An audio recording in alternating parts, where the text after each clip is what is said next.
and we then we haven't talked much about Scenescapes specifically, but we've talked about the general things involved in some of those themes, and we want to connect the pieces a little bit more explicitly, and we're doing that today, especially with Benjamin and Habermas, but we're adding as well how the pieces of the scene emerged and we built upon these others from the past.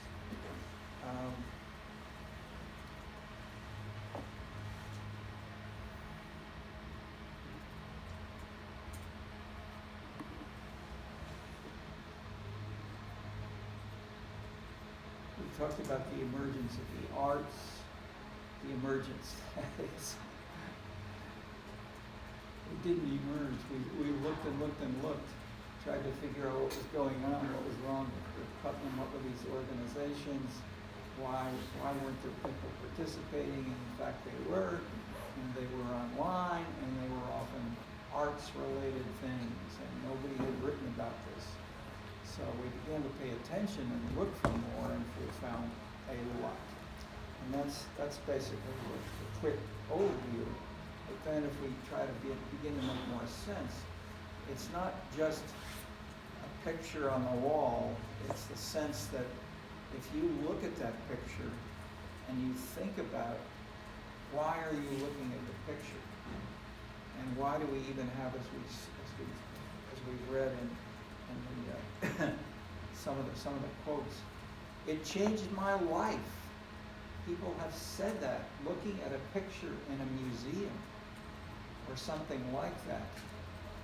If that can happen, it happened by going by a blue-collar automobile worker with his union cell of the Communist Party in Paris has said, you've got to go to this theater show tonight, and the whole group is going to come and we're going to talk about it. And he goes, oh, no. But you go anyway, and you say, hey, this is exciting. It changed my life. People say that. People changed my life. What is there that changed their lives, and why, and what is different? One thing about the arts is it doesn't say so much, this is what we are telling you. It's often more indiscreet. It's hidden. It's in the actions. It's the ironic things which may be the opposite of what they're supposed to be saying they're doing. But they're such as you've seen bits of this with the films from Brecht. What did you learn from any of the films that we've seen in this course right now that may have been new to you? Anything here?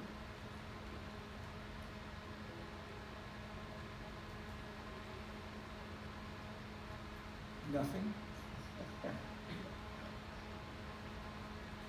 Yes? So I just like this morning I just read several passages of how Adorno talked about Wagner. I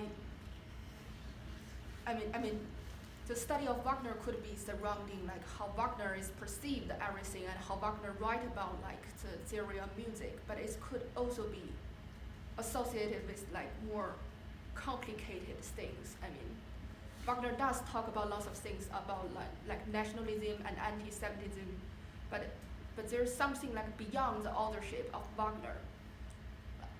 And it seems like very complicated because like the other people interact with Wagner and they talk about Wagner, and later generations they study Wagner, and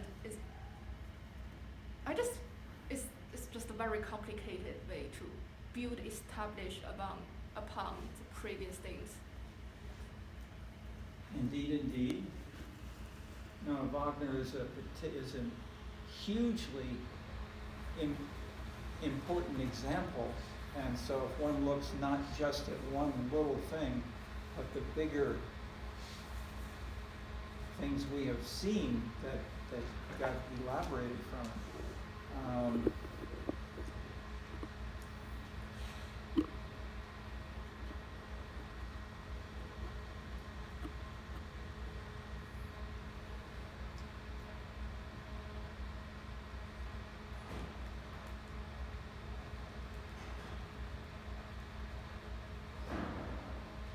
Have you heard in the newspapers the term Wagner discussed in the last 5 or 10 years about Russia in Africa, about a smaller group within the Ukraine war with the Russians? There was a group, yes.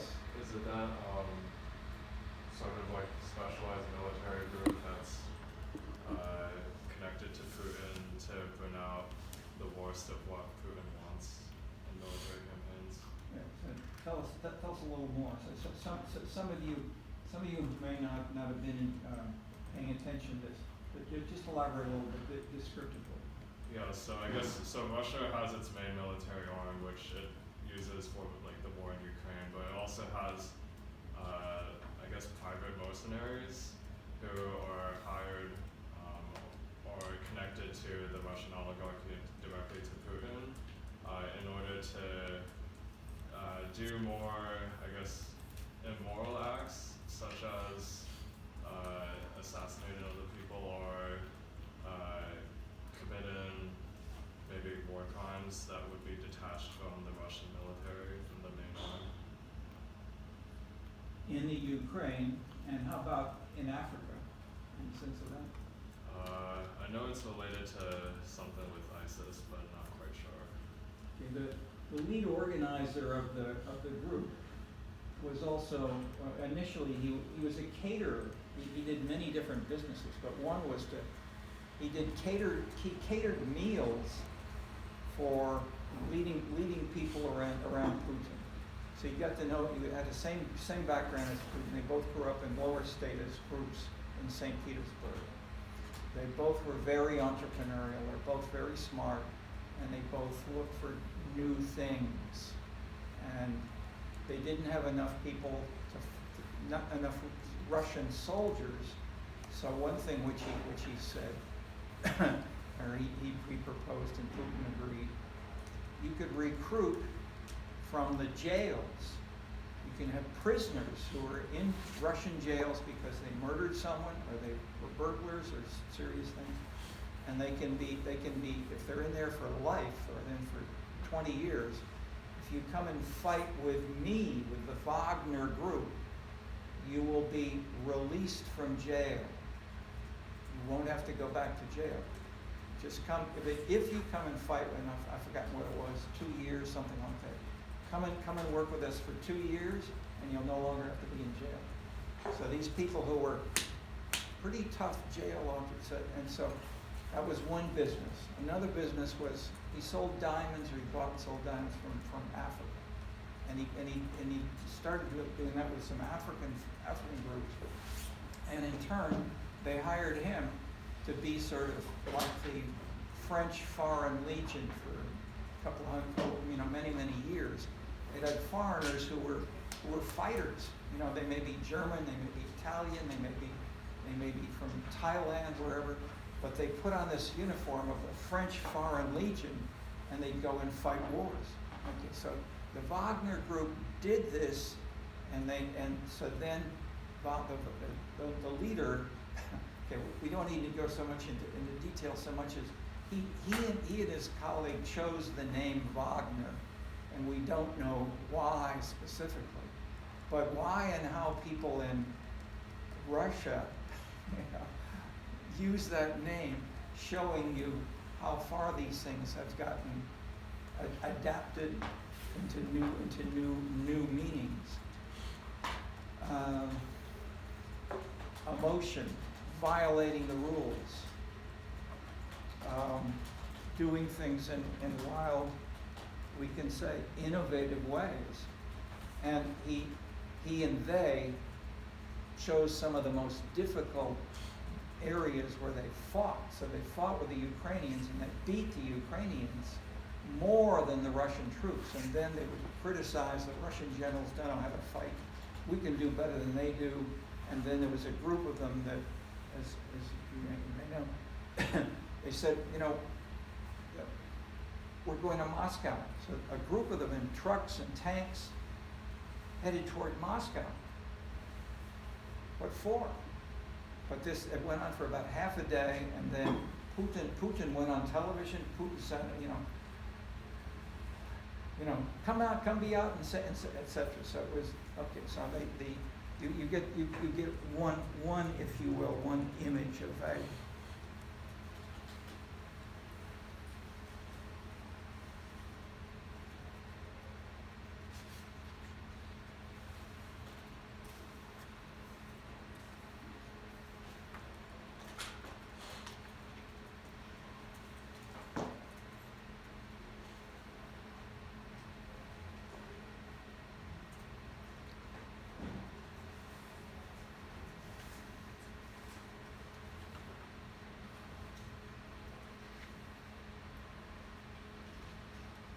One thing which we did, which led us to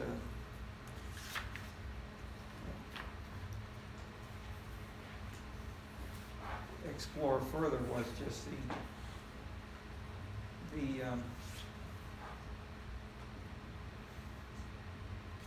what kinds of activities, cultural activities, such as pop culture and martial arts,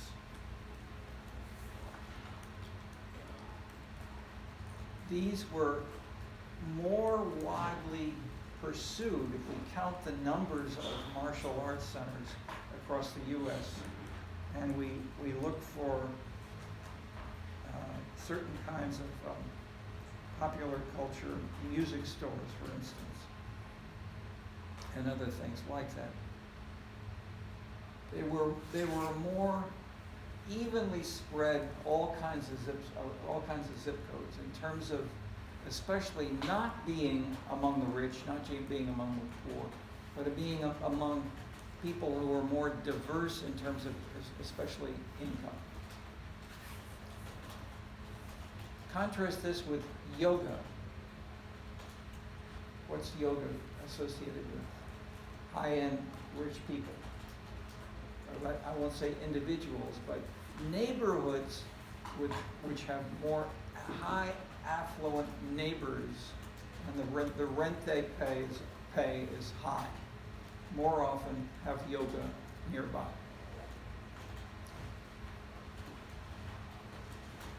So what we try to explore, if we have discussions such as we've had, especially for some time, what kinds of government policies or civic groups or entrepreneurs might increase the economic diversity so that poor people don't feel left out. And as I live in Bronzeville, people pay attention to that, even if they do not. I won't go beyond that one sentence. Theaster Gates started to include yoga in one of his activities in the art bank right over here. And so, anybody could go there for free. They're mostly low-income African Americans, or just south of here, about five blocks south of here is where the art bank is located. And they had 10 minutes or so where, that is, before they would do yoga, like each person there would talk a little bit about what problems they were in their lives at that point.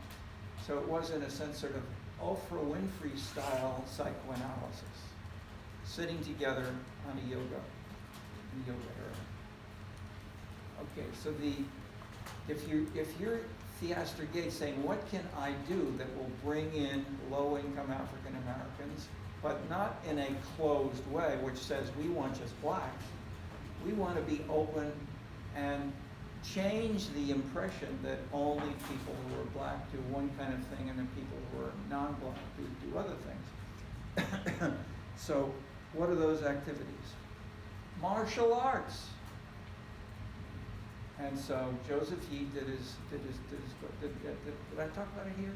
Can't remember. Let's see what I did. Joseph Yee did his PhD, political science here, called God and Karate on the South Side. God and Karate on the South Side. That's his title. Joseph had been was a Korean American. Grew up in Korea until about age 12. He came here with his parents. His father was a dentist. Lived in the Orange County area,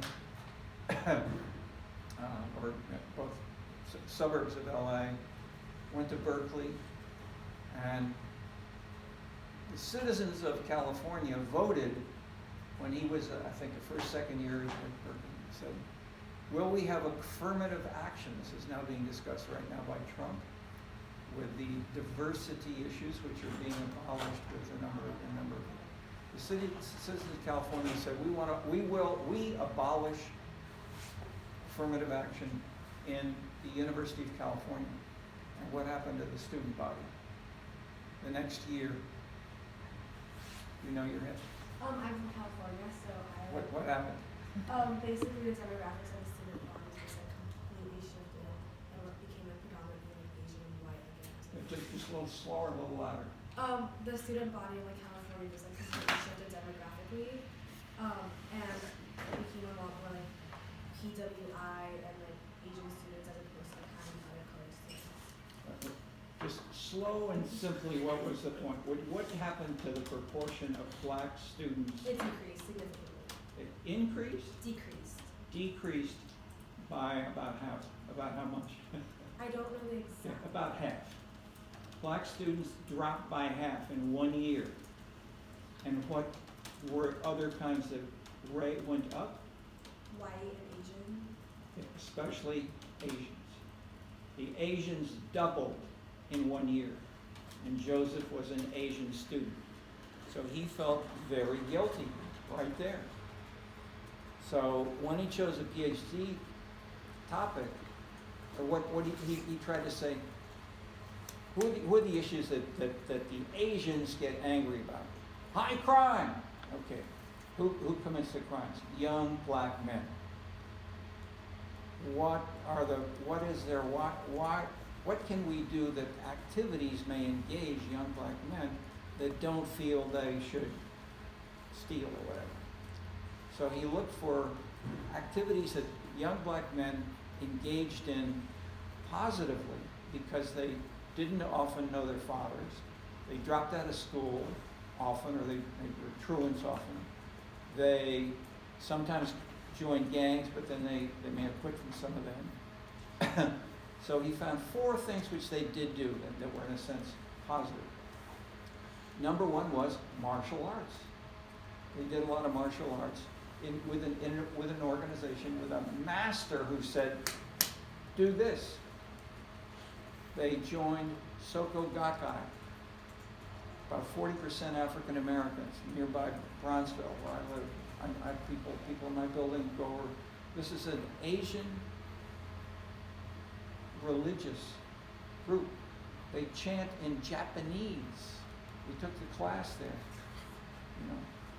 25 black guys over there. Oh, chanting in Japanese. Okay. Fundamentalist Protestantism, like Mormons. We had Mormon minister church who came to class, etc. I'm saying this because Joseph was teaching assistant when we started the course together, and he was a very creative guy.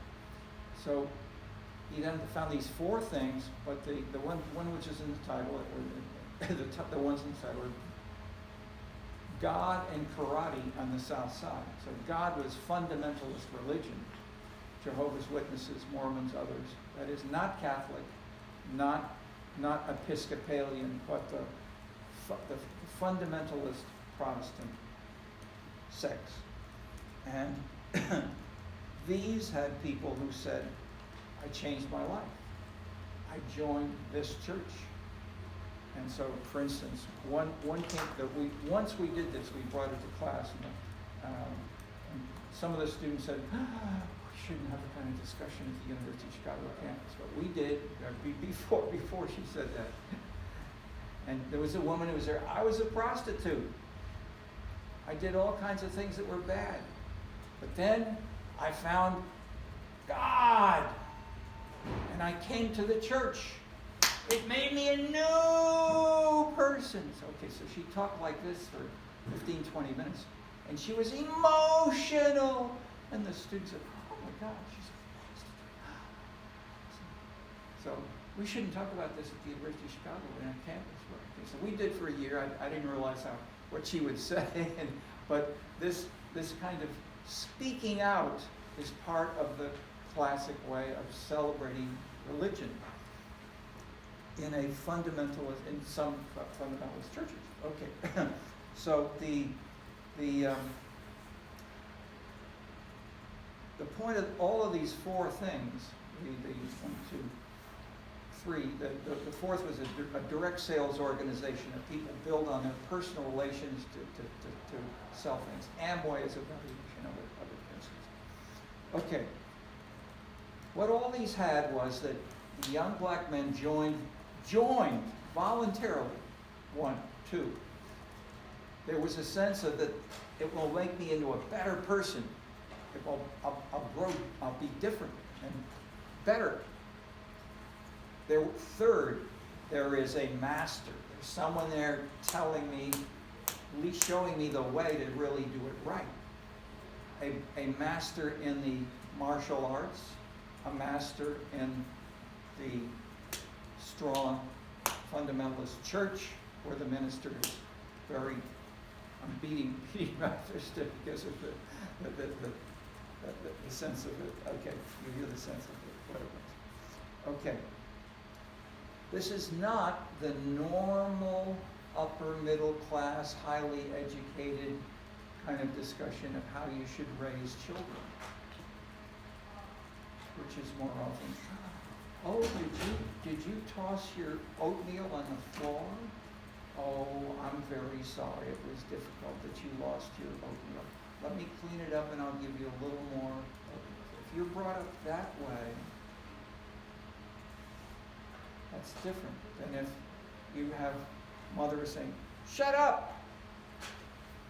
And having a master or someone who says even shut up is different from, that is, people in the main culture of the USC or at Stanford or maybe where you went to high schools or private schools, there's a different cultural style. And so Joseph was sensitive enough, having changed from Korea, and maybe not so much changed from Korea, because in Korea there were more masters than there were at Berkeley. And so he paid attention to things which were shared with some young African American men. And so he began to put these together and said, you can be a black expert in terms of martial arts, but this is a way of being, but you can also be African American, and this is a way of becoming cosmopolitan ethnicity. It's a new kind of identity which can be cosmopolitan but also ethnically sensitive. See, that's part of the idea of the irony of the title, Black and God and Karate in the South Side. Okay, so most of what he did was ethnographic. He went to martial arts. He went to these churches. He watched at the people. He talked to them afterward and so forth. He then has one chapter in the middle where he explores the national survey data from the GSOC, General Social Survey of the National Human Research Center.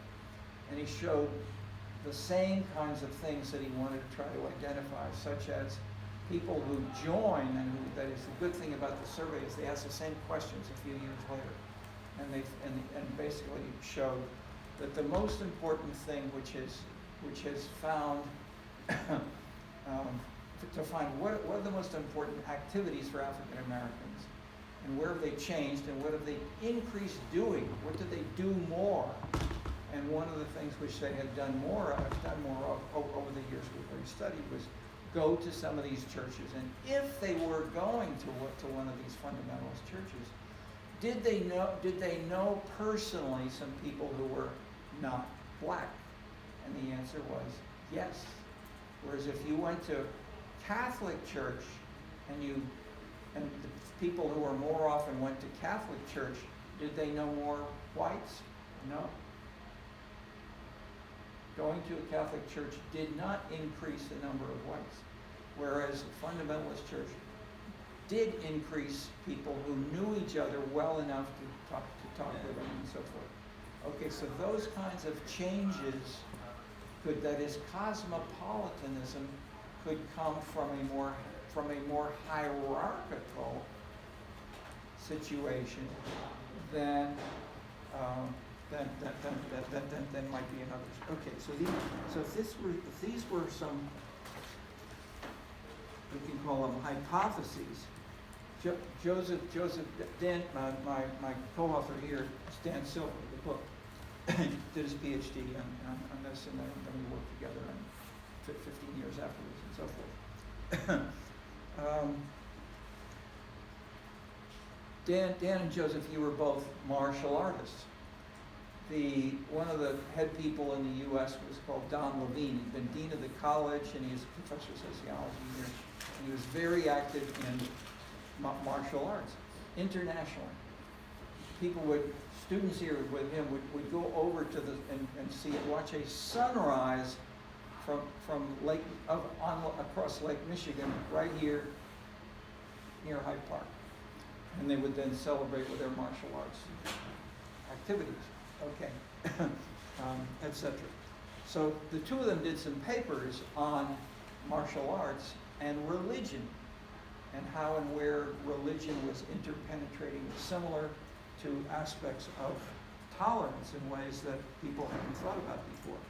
Okay, so what I'm doing is illustrating, looking at one thing, and then beginning to ask why, what joins? Why do young African American men both join martial arts, and they go to fundamentalist religion, and they may go to Soko Gakkai, and so what these four kinds of organizations shared was a sense of hierarchy, making you better, committing yourself to doing a better job. That is, these, in a sense, they're Horatio and Alger. You can pick yourself up by your own bootstraps. If you work harder, that was implicit in these kinds of activities. And okay,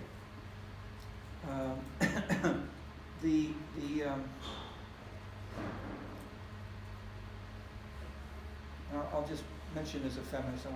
I'll mention two words. Some people who were African American and some people who were feminist said, Joseph, we don't like the way you're saying this. And I won't elaborate except to say that these classic views of what is diversity and where and how do these things work and what they feel were partially contradicted by what Joseph was reporting. Okay, so so in the chapter that let me stop. Anybody have any questions or points you want to raise on this chapter that I'm drawing a little bit from in introducing this example from Joseph? Yeah, go ahead. Could you just elaborate on the similarities between like martial art fundamentalist church, between these organizations that attract the Okay. I'll just mention the one that's the most, well, I mentioned them briefly, but the two which I'll mention, which are normally seen as contradictory, was being hierarchical and self-expressive and self-motivated. That is, many people who say, we have to, that is, the classic middle class American view, let's say more highly educated, is raise your children to be more egalitarian. Think of you, how are you feeling, my son or my daughter? Can we help you with your homework? Do you want to help? That is, the sense of speaking in that way is called, parenting in a way where there's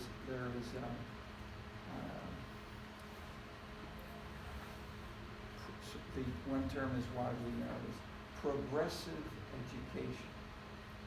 And the two schools that were among the most important in the U.S. were the University of Chicago Laboratory School, and then the north side near Lincoln Park is a school called Parker School.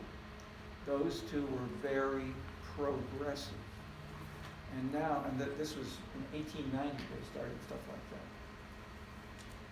John Dewey was a leading pragmatist philosopher. He's professor, he's chairman of the philosophy department of the University of Chicago, and he was head of the laboratory school. And the way that they tried to teach kids was not to memorize the mathematical, tables, but what would you like to do with it?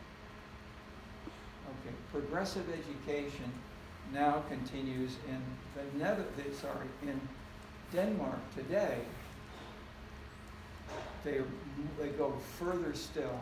And there are national surveys that ask kids in Denmark, do you like school? I love school. Ask that in the U.S., or especially with lower status African American kids. School? Ha! They don't go to school, they run away, they drop out. Okay. In Denmark, they love it. What's the difference? They're super, quote, progressive.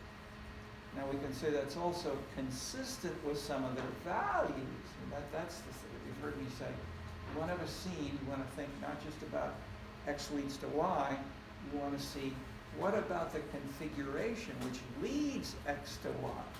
Why does having this kind of parenting have a positive impact? And the answer is they have more egalitarian values in Denmark than they do in in the American South. Okay, in the American South, I had a okay.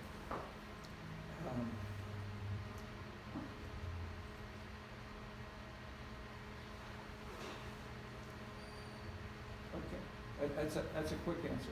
Anybody want to elaborate with any questions or comments on any bits of this chapter? If you did, okay.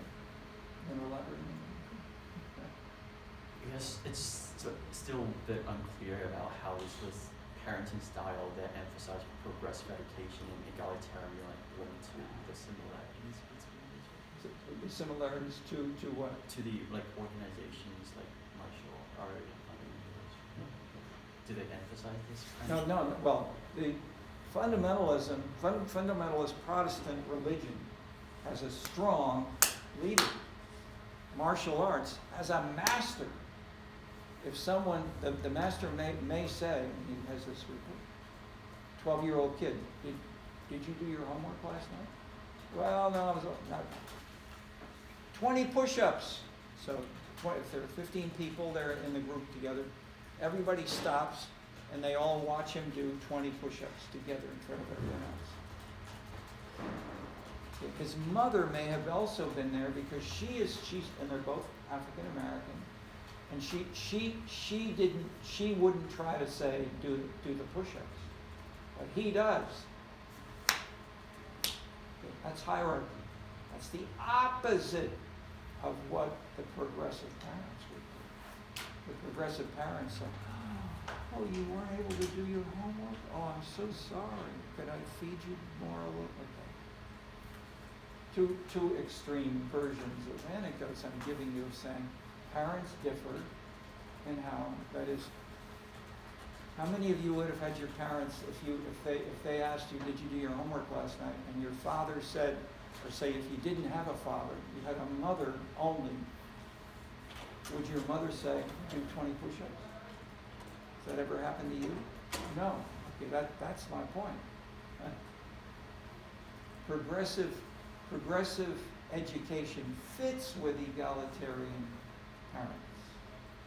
And your parents, in some way, maybe your grandparents, were part of the 1968 counterculture revolt against hierarchy. There was more hierarchy before 68, especially in, let's say, take a place like France. In France before 68, the professors would smoke cigarettes, stand up, and students would sit there, maybe 15. I was a student, and one student would move over to a different chair and say, "Okay, we're now giving you an examination." And it was a question I remember. And I have a couple of you. Are you from China? I'll say one of the questions to the French student was, "What was the Long March?" How many French students would you think could have had that as an exam question? And if the student missed it, the student would then be told, okay, that's the end of the exam. You failed. Period.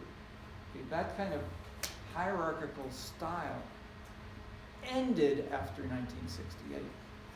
Okay. Instead, okay. Etc. And I say that because instead, okay, I don't want to elaborate too much, but I'm just giving you there are many examples that we all have in our lives. Where and why do we have hierarchy and other egalitarian oppositions, and where and how can they be resolved? And I'm sure you've thought about it yourself, and within. Anybody want to give us just one example like this, and you can see, and we can ask where and how could that be connected to answer your question with those four activities. That is, or let me I want to say the four.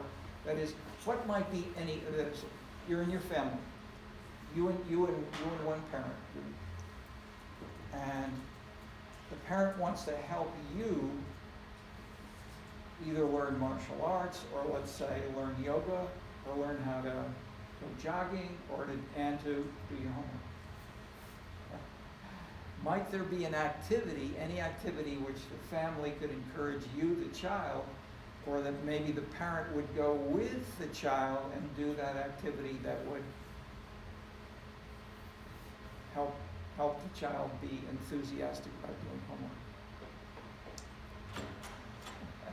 Or let's say do the homework, whether it's enthusiastic or not.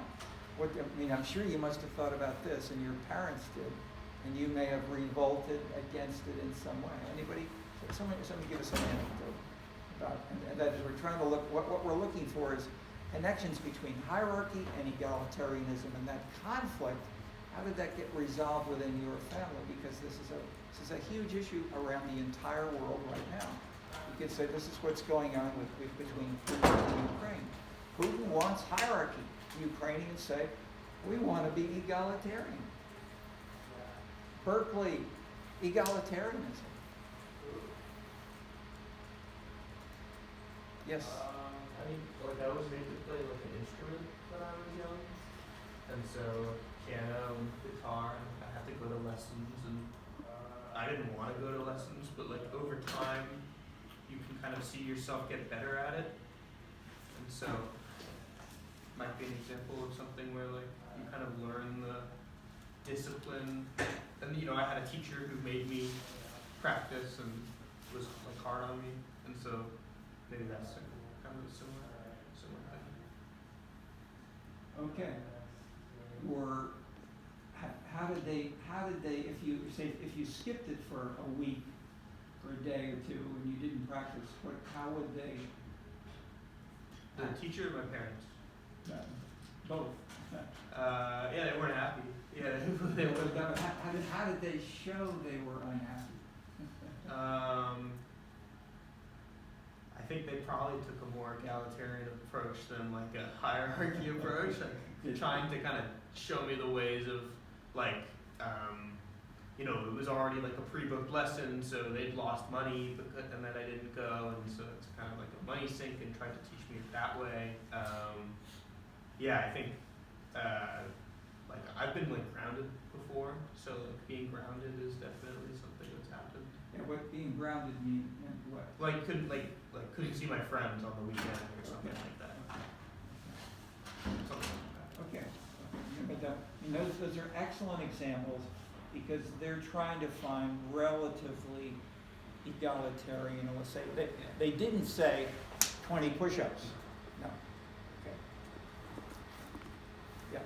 I also have an example. So when I was very little, I was kind of forced to join like professional gymnastics, and so the leading figure was kind of my coach, because he was very harsh on us, because we have to do like all the exercise in a very rigid schedule and everything.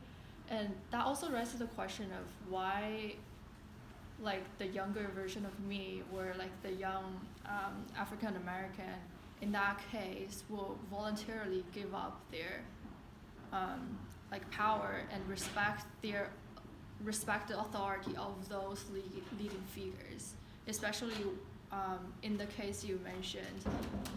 Martial arts even is not part of their culture. So why do people voluntarily give up their power to something that they are not really familiar with, and even like give authorial power over them? Okay. All right. Well, what we're going to do is join some of the abstract with some cases, but let's push along a little bit here. We have.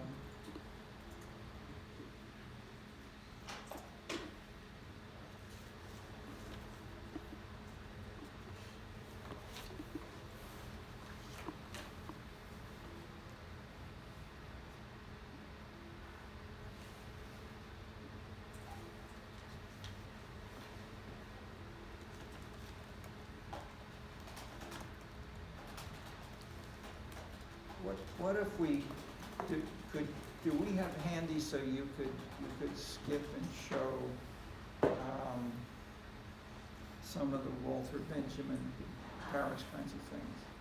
I want to do some of the contrasts, and then we'll want to do Habermas afterwards.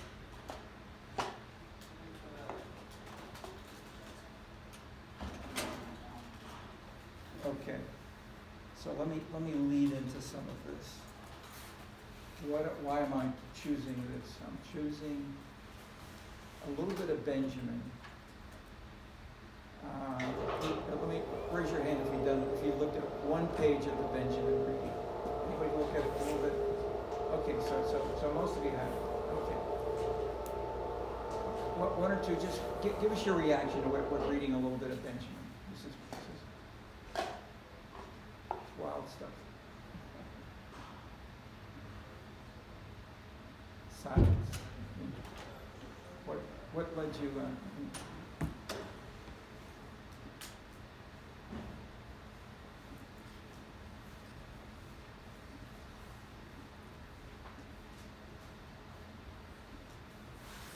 In another class, you heard a lot more. Yes. So my understanding of Benjamin's reading is I think he is trying to understand the reality is constructed based on both the physical structure and the ideology. So it's like a fusion of the two. And the ideology is presented in the physical things, such as the abstractions and arts. So it's like he's focusing on culture, but it's not just in the immaterial like things above, but also the physical things. Okay. Okay, I mean, good general point, to join the physical with the big ideas. Yeah, are you getting, Yeah, which one? what do you have ready to play? I mean, yeah, right, okay, this is good, let's just show this. Okay, the physical was the city of Paris, and he's gonna tell you about it.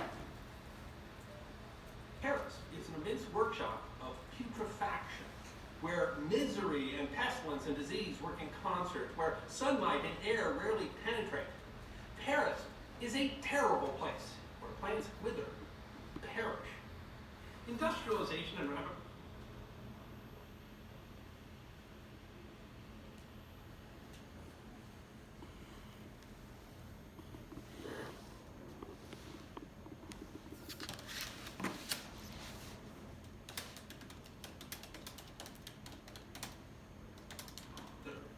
perish. Industrialization and rapid Maybe if you lower the resolution, so it makes such a highly,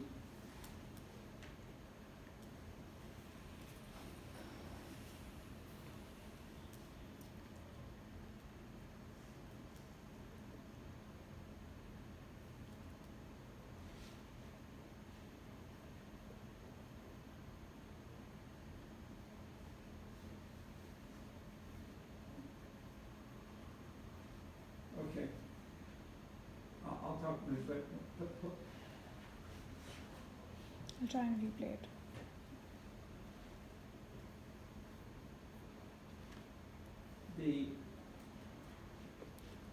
he's talking about the problems.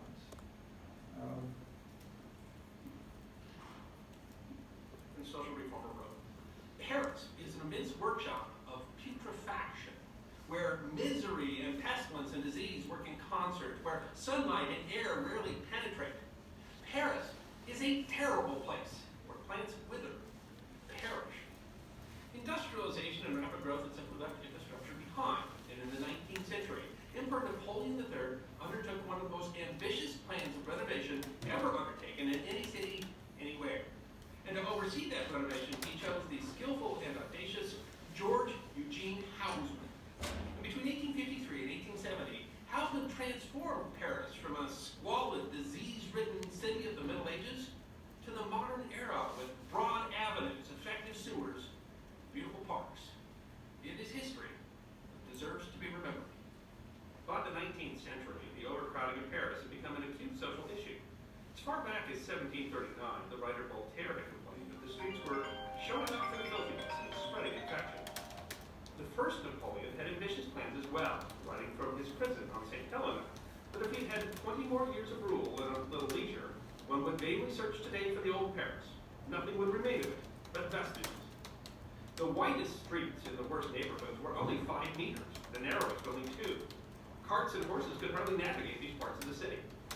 Elected the first president of France in 1848, Napoleon III worked as president to beautify the city, but was able to accomplish very little. It wasn't until he overthrew the government and declared himself emperor that the project would begin in earnest. After selecting Hausmann to oversee the project, the emperor asked him to give the city more air and space, to make it beautiful and to better connect the sprawling capital. The first stage of the project was to complete the Grand Crusade de Paris, a great cross that would bisect the center of the city, which had begun under the first Napoleon. The emperor wanted a new hotel built, the first luxury hotel in the city, the Grand Hotel du Louvre, in time for the Exhibition Universelle in Paris. The exhibition was a kind of World's Fair held in 1855. It was held partially as a response to the Great Exhibition held in London 4 years earlier. Osmond relished the challenge and worked 24 hours a day, had 3,000 workmen finish the most important parts of the cross and the hotel in time for the exhibition. The project involved tearing down enormous sections of the city, a task that Hausmann called the gutting of old Paris. Many of the neighborhoods torn down were simply turned into the broad avenues that define the city today, and many small streets were eliminated entirely in favor of one navigable one. This was only possible because Napoleon III had made himself emperor. He had the Parliament change the law so that Houseman could seize land on either side of the streets and be And they're reported showing publicly. a lot of that. The Once emperor you turn himself. this one to, or this Houseman is finished the useless. cross in but it's just 1859, amazing. centered in a large square that was widened with 2 new theaters, which still stand today, facing each other across the Fontaine de Palmer Victory Fountain, built under Napoleon I, to memorialize his greatest military victories. The fountain itself was moved to sit at the exact center of the You square, gotta make it bigger, redecorated you with either gotta sphinxes and get more. up there. well, Designed by yeah, architect yeah, that's Gabriel it. Daviot. Daviot was almost important to the project as Houseman. While Houseman worked on the greater design of the city, Daviot was the architect for many notable buildings built during this time, including the theaters in the central square, as well as other distinctively Parisian street furniture. He designed benches, balustrades, fountains, signposts, and much more during the renovation. This work, as well as that of other Why don't you architects, bring such it as up Napoleon where III, had a unique you got style, three things that much of which can still be seen all over Paris today. One architect who designed during this time called the style simply Napoleon III. Possibly the most distinctively Houseman part of the whole renovation were the buildings he built to line the streets of Paris. Houseman planned the apartment complexes as architectural wholes, treating them as he treated everything in the project as part of a larger urban design. While the interiors of the building were left up to the owners, the exteriors were strictly regulated. Uniformity of balconies and cornices was prioritized, even to the detriment of interior rooms.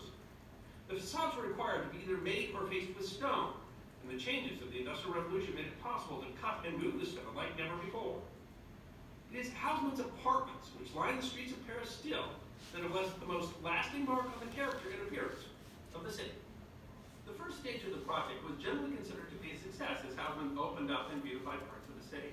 He built about 6 miles of new avenues for a cost of 278 million francs, which, depending on how that is converted, would be between 1 and 4 billion US dollars today.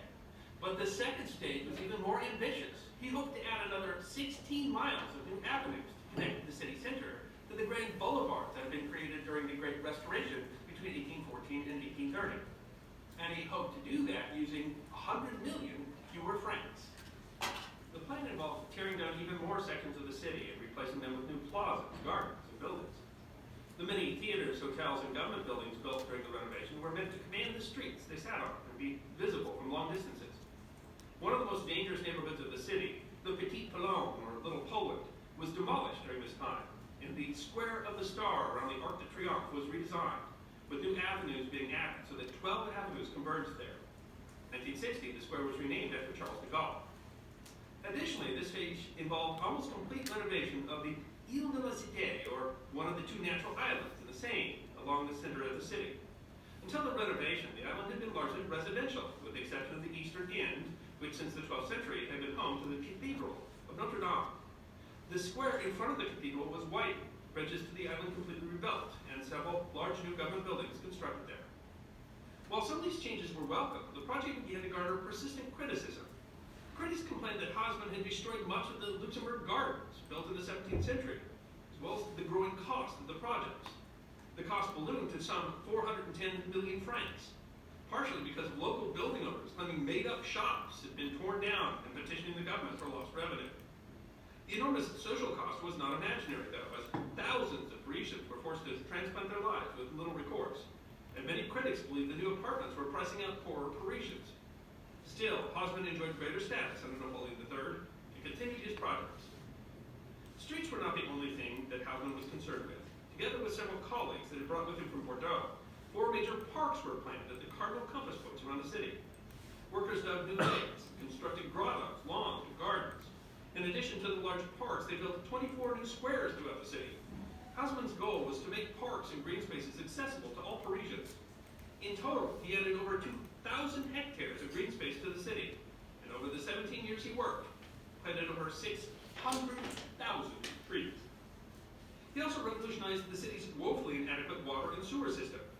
He enlisted Eugene Belgrand to head the work, and Belgrand built new aqueducts to serve the city with more water, and built the largest water reservoir in the world to store water for the city.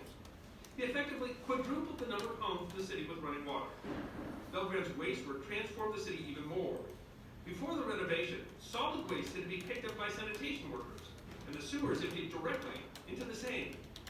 The new sewer was significantly larger, could handle the solid waste, was capable of draining water from basements when the Seine was hot, could take in rainwater, and and the large channel which drained the waste could be cleaned by specially designed boats. The underground also provided gas to the city, gas that would turn Paris into the City of Lights. In 1860, Napoleon III officially annexed to Paris 11 suburban communes, quadrupling the city's population and more than doubling its size. Okay. Many of the locals were unhappy with the new Let's, arrangement as it let's necessitated stop. higher taxes. So we got, I'm gonna give you the, many people, well, there were people pro and con, as you can see. There were people who loved the idea of it making it beautiful. There were many people who were angry, were kicked out for years. You lose your house, you gotta move somewhere else, you don't have any place to go, you lose your job. It said if you were a shopkeeper, your company is dead, etc. So, who was a person who thought about this? One was named Baudelaire. He was a poet and a writer, and he started to criticize in his poetry and develop a lifestyle as an alternative, and he became the most popular individual, intellectual, public commentator in all of France at the time. So we want to learn a little bit more about Baudelaire. Why do we care? If you were in China today, or if we are in Western Europe right now, there's been a shift with more attention to consumption. Instead of just making money, making jobs, building things, cars and so forth, or buying them, instead to think more about where and how these more abstract things are coming into life, and people pay more attention to them. That is, one label is post-industrial. If we live in a post-industrial society at the same time that we've got people in China who are living in villages who are very poor, and so many of them then migrate from their villages and they get jobs where they can get paid more in Beijing or Shanghai. But then the next generation, they're, okay, so I won't, I'm trying to, building up to Baudelaire. Baudelaire was commenting on things and Paris more generally has become a source of inspiration for people in China and in Chicago. The mayor of Chicago had a traditional, dirty city. When I came first here, I'd have to turn on my windshield wipers to get, I couldn't even see out through the junk on the screen each day. The smokestacks and the stuff in those days was awful. Okay, so we've had fast changes here, faster still in China, and it's happening around the world. And where and how do these things, that is, what is a post-industrial society? And the quick answer is the book by Benjamin. So Benjamin, multiple books, they weren't published as books. He wrote essays and so forth. What we're looking at is a little essay which summarizes his multiple books, especially the Arcade Project. Okay. And the source of most of his data, or I shouldn't say most, but the individual source is a person that he probed much more deeply, was the most popular French public intellectual poet at the time, who was Baudelaire. So let's look at Baudelaire, and we've got a little bit, let's see, we've got 7 minutes. Let's play one of those if we can. Is it this one, or is it Paris Arcades? Yeah, I'd say, I can't tell from just the first one in the order of what they've got, from first to last. Postman is at the top, and you played that one. Just go down to the next one in the line of, This is the one. of whatever you have there. Paris Arcades is the one.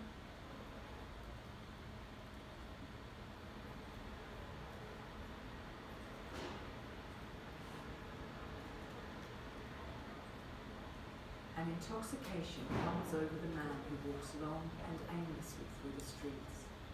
With each step, the walk takes on greater momentum. Ever weaker grow the temptations of bistros, of shops, of smiling women. Ever more irresistible the magnetism of the next street corner, of a distant square in the fog, of the back of a woman walking before him. Okay. Then comes hunger. He wants, however, nothing to do with the myriad possibilities Can you make offered the, to sate his the, appetite. the sound any But like an animal, he prowls through unknown districts in search of food, in search of a woman, until utterly exhausted, he stumbles into his room, which receives him coldly and wears a strange air. That anamnestic intoxication in which the flaneur goes about the city not only feeds on the sensory data taking shape before his eyes, but can very well possess itself of abstract knowledge, indeed of dead facts, as something experienced and lived on. This felt knowledge, as is obvious, travels above all by word of mouth from one person to another. From The Arcades Project by Walter Benjamin. Okay, look up at, it's been there, but maybe in look at the ceilings of where he's walking. He's walking outdoors. Shape before his eyes. Yeah, just stop it for a second, if you will. Yeah, if you can see that. That is the ceiling is glass. It's not open sky. It's glass so that if it's raining outdoors, you are dry in this area. And so it covered, and these were built, they started around 1830, and at the early 19th century, even before Haussmann, they were building these. And these facilitated the person or the role you can call the flaneur, F-L-A-N-E-U-R. And so the person, this is the big concept, the big concept to take away, to write down and to read that section and reread that section and see what he's saying, because it introduces a transformation, and he also, Benjamin, was a Marxist, was introducing how within Marxist theory we could introduce consumption. Instead of saying if there's the substructure and the superstructure, and the substructure drives the rest. Instead, Benjamin was showing a way that the superstructure of taste and aesthetics could drive the choices of what clothes to wear and shop. And this is the solution, which initially was the arcade, and then when he was writing at the end of the 19th century, it was called the department store. So a department store would be one big building where you could have those things. And then that changed because no longer did you have the gentleman and the lady together shopping. The lady shopped alone by the end of the 19th century. And so that destroyed that aspect of the flaneur, as we had women who could maybe shop more directly, but the activities shifted to other things. And this is stuff which Benjamin then thought about. Okay, so we're giving you some of the pieces, but a big one is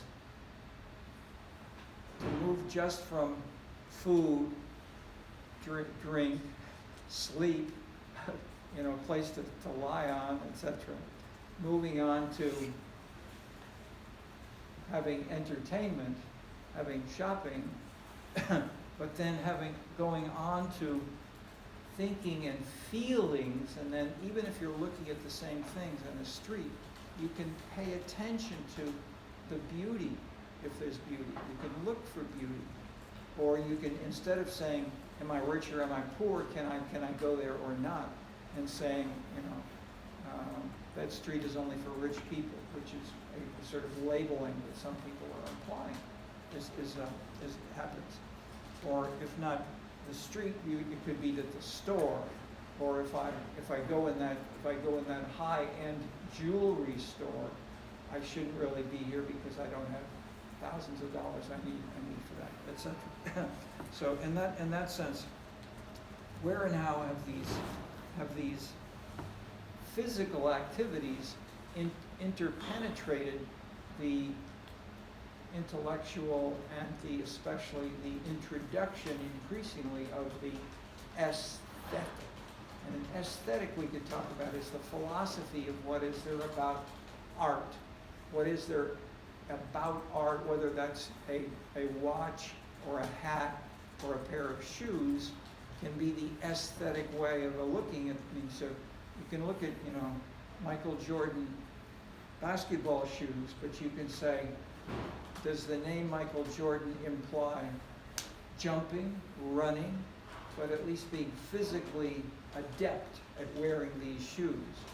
Whereas for other people would say, does it have a nice color? Or is the contrast of colors, is the shape, is the combination of his black with the white with a bit of gray, and did those generate a sense that these are sleek and powerful shoes? And does that aesthetic message get conveyed? So that's an aesthetic message in contrast to actually say testing. How much does it protect your feet if you bounce on a hard floor compared to a different pair of running shoes or basketball shoes instead of running shoes, or instead of walking shoes, or instead of hiking boots, and so forth. So these kinds of issues rise, and so let's take our break, and we'll continue on and look at where and how these pieces fit together from then to now. And we're still living with these issues, which we're talking about this now. We're looking at Paris then to help ourselves understand better now, which is what we're trying to do. Okay.